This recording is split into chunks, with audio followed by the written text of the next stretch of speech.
It happened again. I mean, honestly. We get this amazing news. Brian Daboll is finally gone. We have this hope, right? This like toxic hope. Oh, the worst kind of hope. The absolute worst. And we are right there in the fourth quarter against the Packers. And then just boom. Another one. Yeah. Just another fourth quarter collapse. 27-20. And that score doesn't even begin to describe it. The trauma of those final few minutes, it just lies. It absolutely lies. You wake up Monday feeling like you've been through a structural failure. Christian Watson just decides he's Randy Moss for a day. And our corners turn into department store mannequins. It was a mess. And we have to unpack it. We have to find something, some gold in this wreckage. That's the mission.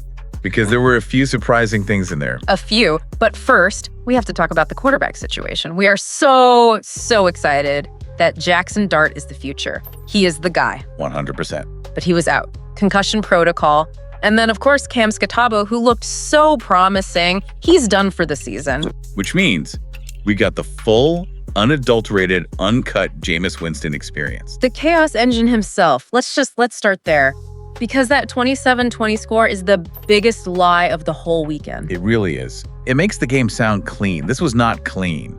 This was like a back alley dice game. On a super windy day at MetLife, too. Oh, for sure. And Jameis was just shaking the cup. And, his performance was exactly what you signed up for with him. Some absolute laser beam dimes. And some total disasters. He was walking a high wire the entire game. And the stats prove it. He threw the one actual interception, which hurt.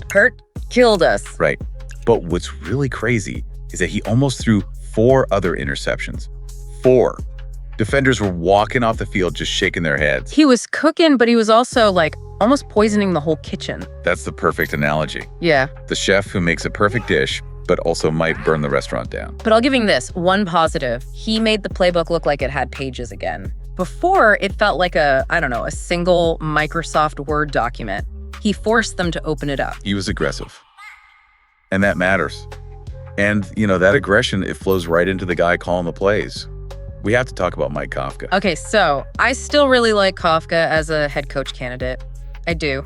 There's something there. I'm with you. But this week's offensive plan, my God, it felt like a psychological experiment. Run, throw on 3rd and long. And then pray on 4th down. It was Groundhog Day, but with way more anxiety. Okay, but let me play devil's advocate for a second. Maybe it was tactical. Tactical how? Well, our O-line is, not great. Mm-hmm. Jameis turns the ball over, so maybe running it 35 times was their way of just trying to control the clock, limit his exposure. So tactical conservatism hiding as like a boring game plan? I don't know. I'm not saying it worked perfectly, but you have to respect the high-risk stuff he did call. Okay, true. There were 2 calls that were just completely wild. The Wildcat formation.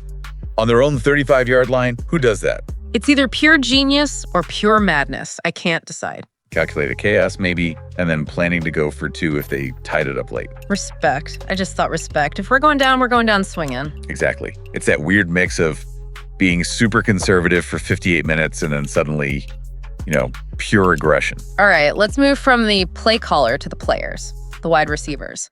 Because this is where you get the highest highs and the absolute lowest lows. Hodgins, the hero. And then him, Jalin Hyatt, who needs to be cut tomorrow. Let's start with the good news.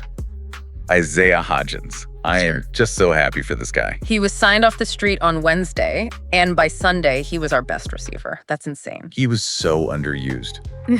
And he had better chemistry with Winston in one game than Jalin Hyatt has had with anyone all season. He's that perfect WR4, a guy you can depend on to just move the chains. He belongs here. He does.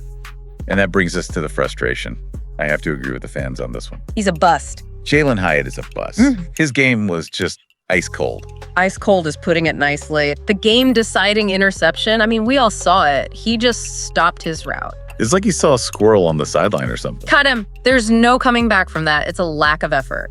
Now, to be fair, some people were saying Winston threw that ball into double coverage anyway. It was a prayer. I don't care. A professional receiver finishes the route, period. You play till the whistle. Fair enough. And speaking of not finishing, what about Wan'Dale Robinson? Oh my God. He was bubbling more balls than a clown at a birthday party. Oh. We need guys who can catch the ball, especially when it's that windy. Okay, so from the receiver woes, let's go to the trenches, because this is where we actually found something. Yes. Tyrone Tracy, the tractor. He was outstanding. 139 total yards. The man was just dragging defenders around like they owed him money. He was late to brunch. That's what he was. Just pure physicality. And here's the key stat, the one that should make every Giants fan just take a deep breath. 0 negative plays. 0 negative plays. That is how you earn that RB2 spot. Smart, powerful running. And you got to give a little credit to the offensive line for that. Oh, a chef's kiss performance from the O-line. They finally blocked, like they realized Jameis was their only shot at winning. It's just a shame the defense couldn't hold up their end of the bargain. Yeah, let's talk about the defensive catastrophe, because that's what it was. They got outclassed. Simple as that. Especially the secondary. The secondary was the epicenter of the whole failure. Christian Watson didn't just beat Deontay Banks. No, he mossed him. He mossed him into a flashback. It got so bad they were benching guys mid-game. Banks bench, Drew Phillips bench. And don't forget, Paulson Adebo re-injured himself before the game even started. So we had to trot out, what did the report call it? The Target brand version of a secondary? Yeah, Corey Black and Nick Jones. I mean, come on. Jordan Love must have been licking his chops. He was probably thinking, oh yeah, I am him today. It was that bad. And the pass rush. Brian Burns had 2 sacks, but let's be honest. They were soft. One was a trip and the other was a fumble slide. That's stat padding. Dexter Lawrence had some moments, but it wasn't nearly enough.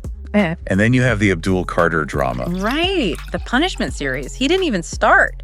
He needs to be a dominant force, not just, redirecting runners like a confused traffic cop. So here we are, 2-9, dead last in the NFL. But I'm trying to find the positive. Silver lining. And it's this. We learned things. We lost, but we lost differently. And in a rebuild, that's progress. It is, because we have some definite takeaways. Number 1, Isaiah Hodgins is our WR4. Sign him. Done. Number 2, Tyrone Tracy has that RB2 energy. He runs smart. You can build with that. 3, you have to keep Jameis Winston as the backup next year. He's chaotic, but he can win you a game, and he's a good mentor for Dart. And 4, the most obvious one. The secondary is a complete and total trash fire. He needs to be burned down and rebuilt from the studs. The only thing that really bothers me through all this, Joe Schoen still has his job. That's unbelievable. After all this, how? And frankly, I have 0 confidence in this ownership group to make the right moves. None. And it's terrifying looking at the schedule. Oh yeah, next week we've got the Detroit Lions, the team that puts kneecaps in their smoothies for breakfast. It's going to be brutal. And the whole thing just hangs on one question. Is Jackson Dart coming back? If he clears protocol, maybe we have a shot. If not, it's going to be a long Sunday.